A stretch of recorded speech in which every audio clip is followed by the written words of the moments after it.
Legend of the Lost French Gold.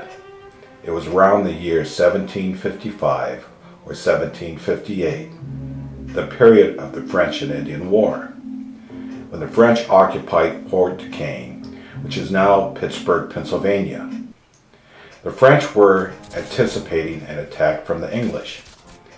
This was a continuing conflict to see who would ultimately control the unexplored regions of Ohio and beyond.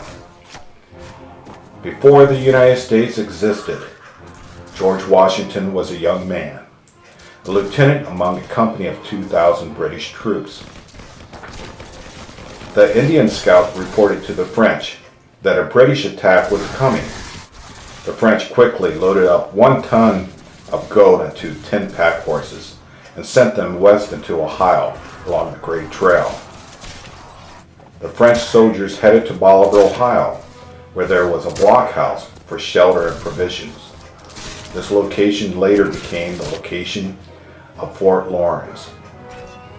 After the British were successful in overthrowing Fort Duquesne, they learned about the French gold. It was 4 days of traveling from the Pittsburgh area into the Ohio frontier. The British were catching up to the French horses packed with gold.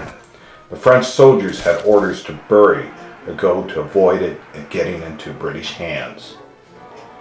It has been reported that the gold was buried at the fork of 3 springs. One to the west of the location, a rock was placed in the fork of a tree. After the English attacked, 8 Frenchmen were killed, leaving 2 to escape.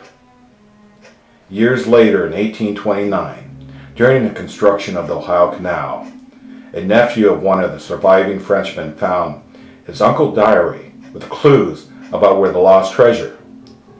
For a period of time, the nephew searched and searched, but it was unsuccessful in finding the gold. In 1952, east of Minerva, an early 1700 gold coin was found in the stomach of a chicken. Over the years, many treasure hunters have tried to locate the lost French gold. But to this day, millions and millions of dollars worth of lost gold coins have never been found.